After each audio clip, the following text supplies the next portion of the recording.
How many people are wearing a t-shirt right now in America? All the riders wore t-shirts. Okay, and everyone else is gonna have a t-shirt on. T-shirts are fine, I have a whole closet full, but it's not t-shirt time. Go, go, go, come on, burn it.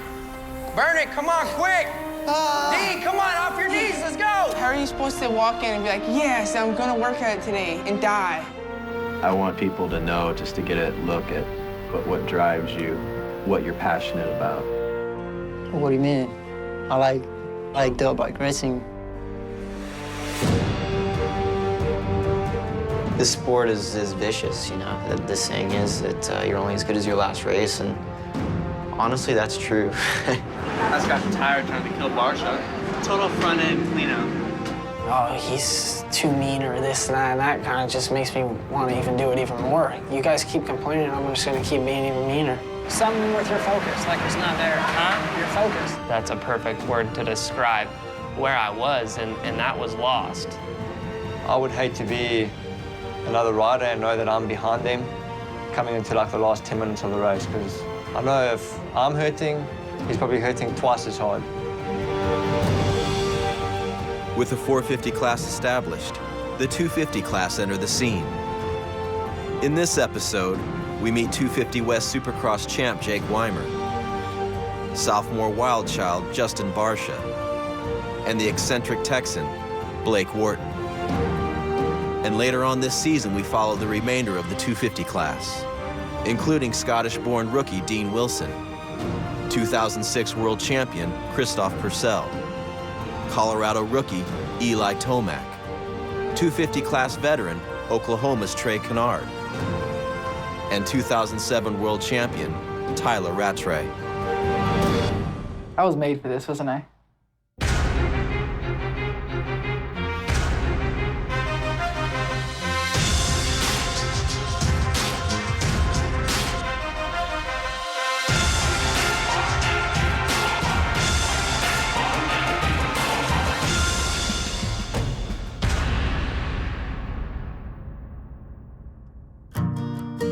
Last year, Justin Barsha embarked on his rookie season in the 250s.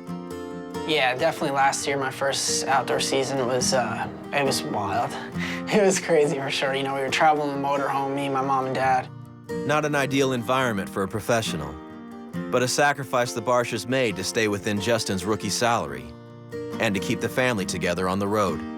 They gave everything for me to have a racing career. You know, they gave up, you know, they didn't have nice cars. They didn't have a nice house, they didn't have nice anything because they were buying me bikes every year, you know? How's life on the road driving around in this thing? Sucks. Yeah, it's hard. I don't know if we'll do that next year. Maybe we'll just fly. Yeah, we're not doing this next year. Fortunately, a successful rookie season has upgraded their travel this year, which means subsidized airfare and hotels for all the races.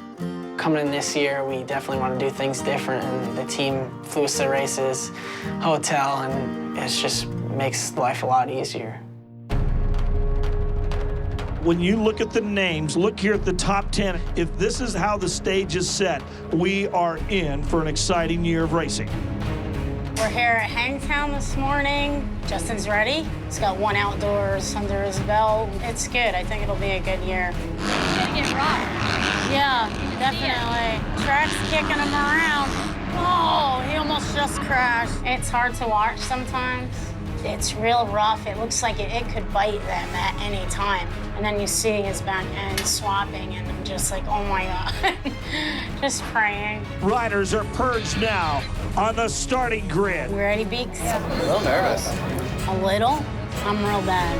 A 40-man gate, 20 on each side of the box. Sounds like we're ready to go.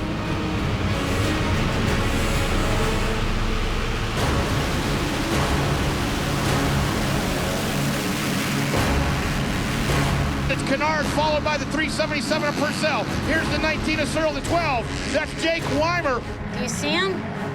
Kennard is side by side with Purcell. Purcell touches down first. No. Is that him? 12? Barsha is not doing what he expected to. Kennard goes from second to fourth. Tomac and Searle have jostled him back. And that is Christoph Purcell. He is way out in front. Who's he next to? Barsha is going to try to go the long way around Rattray. Come on, Frog. Barsha stuffs it back up the inside. Tyler Rattray, the former world champion. He leaves a little bit open. Oh! Got him. Go, go! And I believe that Barsha made the pass. Christophe Purcell. His name is Superman, and rightfully so. He has earned that name as he is about ready to take the checkered flag. I see him sliding around the corners, no traction, losing time on the hills. Hey, good job, Frog. Any comments or anything else? Maybe work on the suspension a little. Okay. Let me get you a rag. I think it went good. He ended up in 5th, like from a 15th place start. So he works hard. He needs to get a start. And then it'll be good. And the 250 Moto number 2 board is in the air. We're just moments away from the start of Moto number 2.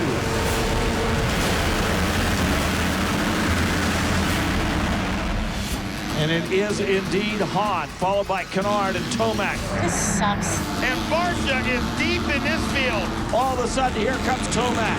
Tomac tries to go by Hahn. I believe he's got it. Eli Tomac is for real, my friends. Number 243 is your leader. Oh, don't take the outside. Why does he go to the outside? It's so bad. Justin Barsha, many people thought would be the source to be reckoned with. Eli Tomac is breaking camp on these guys. He's opened up quite an impressive lead. Reminiscence of Justin Barsha a year ago as he hit the field of storm in his freshman year. Nobody has ever showed up at their first outdoor national, being the first race of the year, and won their opening national. It would be a landmark day today. Unbelievable. The youngster out of Colorado. Eli is riding like Barsha was a year ago, if you remember his freshman year.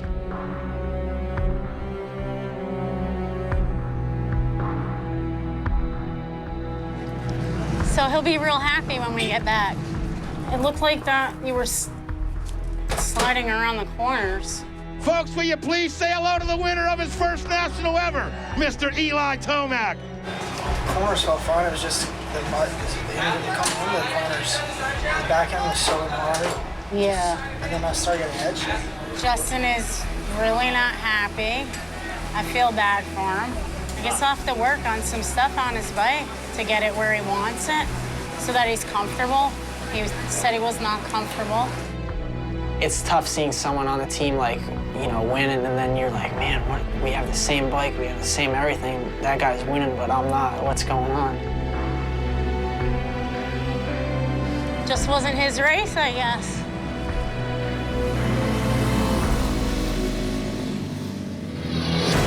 Coming up next. A bright, sunshiny day in Central Texas. Freestyle, baby! We are in Texas, and he's a proud Texan, and I think you'll see the best he can give today. Something has happened to Blake Wharton.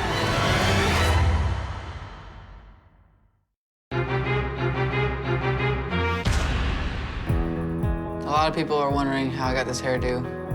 I actually don't know if a lot of people are wondering, but if you were wondering, now you know why.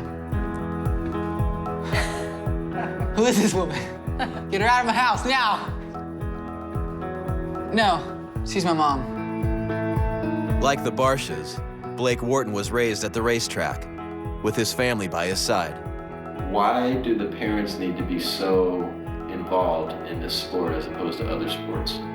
The safety issues for one. You have to be there. It's too dangerous to just send these little rats out there on their own.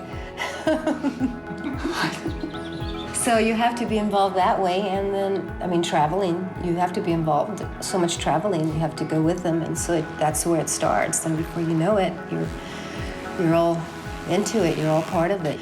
He seems so different than his dad. Oh yes, Dad's all about business. Very serious. I'm about business too. Let's not forget about that. Bob is very focused. He's got his blinders. He has no other distractions. He's going. He knows where he's going, and he's going. Blake is I know where I'm going to. Well, we're here at Freestone round 2. It's supposed to be an advantage for us. This is not like a home track or anything, but We are in Texas, and he's a proud Texan, and I think you'll see the best he can give today. Very indecisive on what line was the best. So it's inside, just outside, and the outside's already going out. Yeah. But I need to know where I just need to know where the backside line is. Yeah, I'm looking for different lines that riders take, and suggestions for Blake. Bob is interesting, man. Purcell's going outside. All the way outside, around everything. Yep. He used to race back in the day. So we do everything pretty much together, and we're a team. And we've got some very warm temperatures, a bright sunshiny day in Central Texas. Freestyle, baby! Moto #1 of the 250cc class.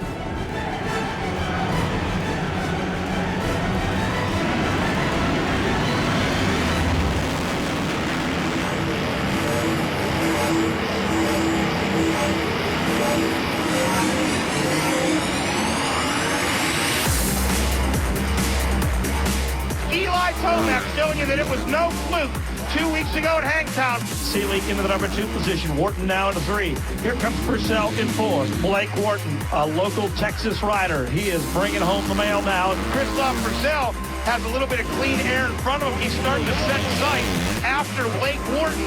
Blake Wharton checks in. Check that. That is Purcell moved up into the #3 ride. Blake Wharton into the #4. And Eli Tomac is on fire. He is pulling away from the field.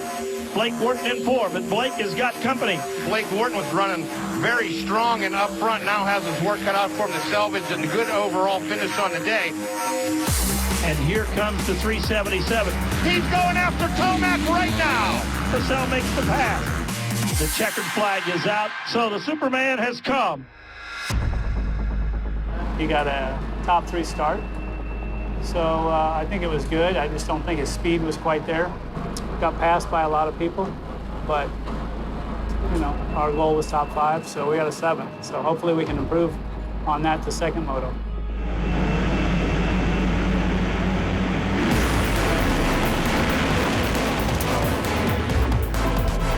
Here they come. Dean Wilson, the Canadian, going after the Colorado rider, Tomac. Back into the #3 position. We watch him. It's Blake Wharton, Trey Kennard at 5, and Tyler Rattray at 6. Come on.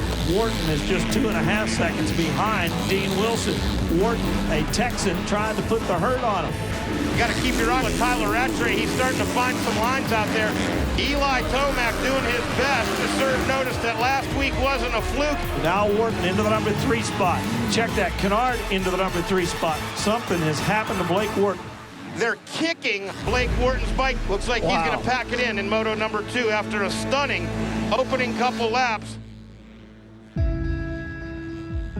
Didn't even finish the second moto. Had a DNF. Any more word on your bike? No. You'd have probably got second that moto. You had such a big lead. If you just kept I wouldn't have let him touch me. Well, I felt that he was easily holding down third. He had a big lead over fourth.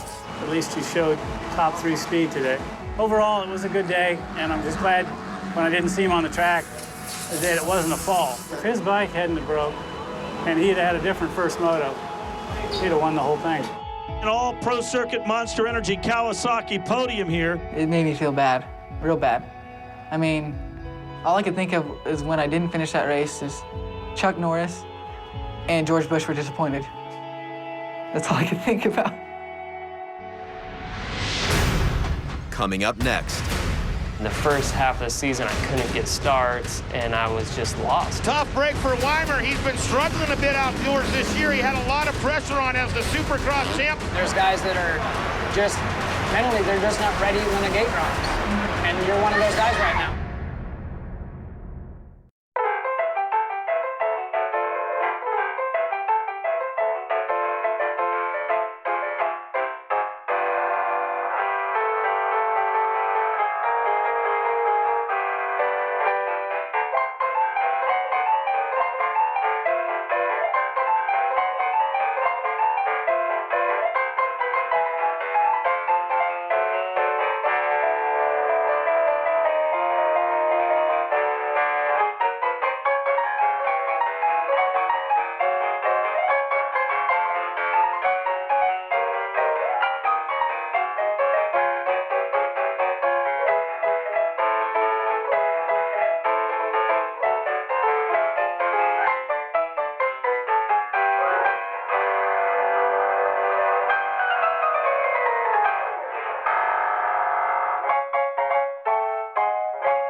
of sucks if you think about it, like that you got like bugs crawling all over in your house. I got a serious ant problem in my house. 8-8-9. They made a hole. I think I have an ant farm in my wall. Insect killer.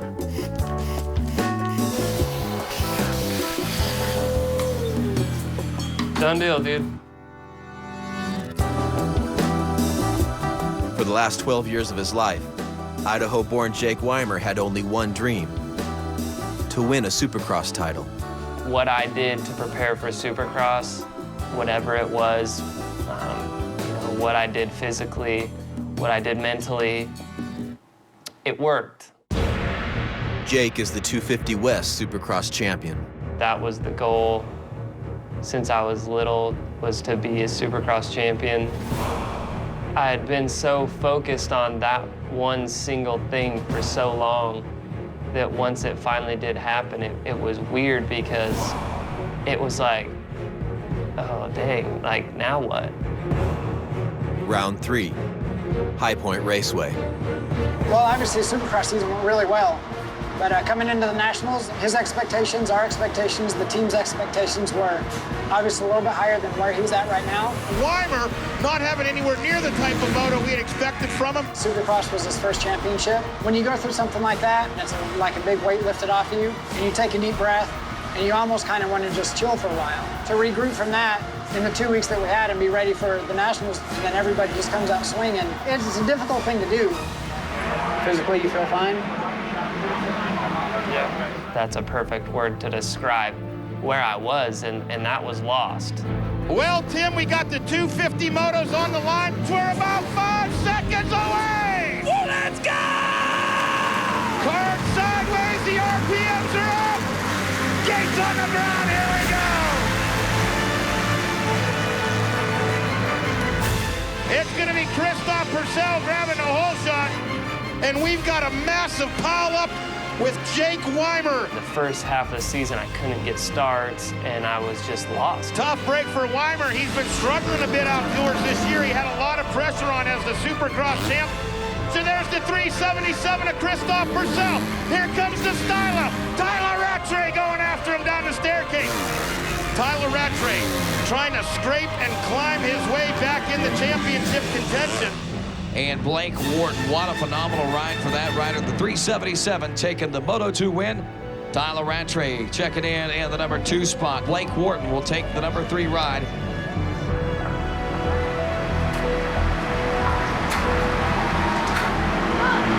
Here's the deal. You're fast, you're fit, something with your focus, like it's not there. Your focus, like there's guys that are just, mentally, they're just not ready when the gate drops. And you're one of those guys right now. What are you waking up for in the morning? You know, when you wake up in the morning, what's your goal that day? Like, what's on your mind? Is everything he's doing from morning till night focused on being here and racing? You know, and if that's your focus, you'll see the results. Make some noise for Blake Wharton! High Point Raceway spelled redemption for Blake Wharton. A third-place overall finish marked his first outdoor podium in nearly a year. I'm gonna keep this one. Next time. All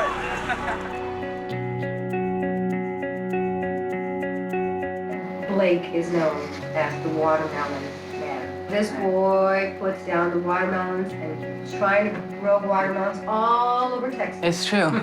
It's true. I'm like Johnny Appleseed, but watermelons. You'll see watermelons popping out of the ground all over the United States. Everywhere I go, I sneak off. Hey, I'm gonna plant some watermelons. Come back next year, I'm gonna eat them. You probably got watermelons growing at your house right now. That's how good I am.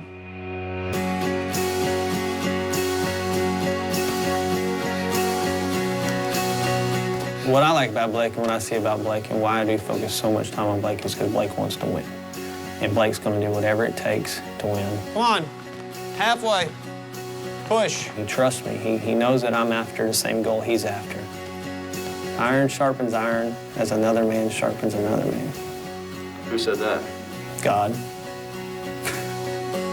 9, 10. Come on, halfway. Levin, stay straight. He jokes around a lot and he has fun a lot, but he also puts in the hard work. There's party and there's business, and Blake's got both. You know, I wouldn't really have another trainer. I wouldn't want another trainer because, you know, I'm not the best racer at times, and I make dumb mistakes. He's not the best trainer at times. But ultimately, we believe the same, so I think that's worth more than anything else. Think of winning. Don't think about this run. Last lap of the last race, and you're in second. You want to get second? It's hard to every weekend be perfect and not make mistakes and not fall and be the fastest guy on the track. Basically, sometimes you have to face reality and just be real with yourself and know where you're at. And if the reality is that, hey, all of a sudden I'm 3 seconds a lap slower than what I used to be, well, at least you know. You know what you gotta do. I never really knew anything else. I've never been to a school dance before. I've never done any of that. So, I mean, all I know is racing. That's pretty much all I want to do. And, you know, when I have a bad weekend, I still go home and I want to ride. During the week, you want revenge. You want to go back and do better the next weekend. It's pretty much just what drives me. Is every weekend going there and seeing someone else win or seeing someone win the championship in the year. It's like, oh, I want that so bad. The fight is won or lost far away from witnesses, behind the lines, in the gym, and out there on the road, long before I dance under those lights. Muhammad Ali, fly like a butterfly, sting like a bee. Next time on the Moto, Inside the Outdoors. We return to the 450 class to see if Mike Alessi, Josh Grant, or Chad Reed can make a run at Ryan Dungey. Dungey has not wavered. He's staying within a second or two of his fastest lap. Chad Reed does not want to give up. He has got to come out of here with a good run. The day that I accept that I'm not the best or I can't be the best is the day that you walk away. Oh, come on, man. What happened? You just got the fastest. One red square, the world's best ever Mexers, and 40,000 fans. It's X Fighters Moscow.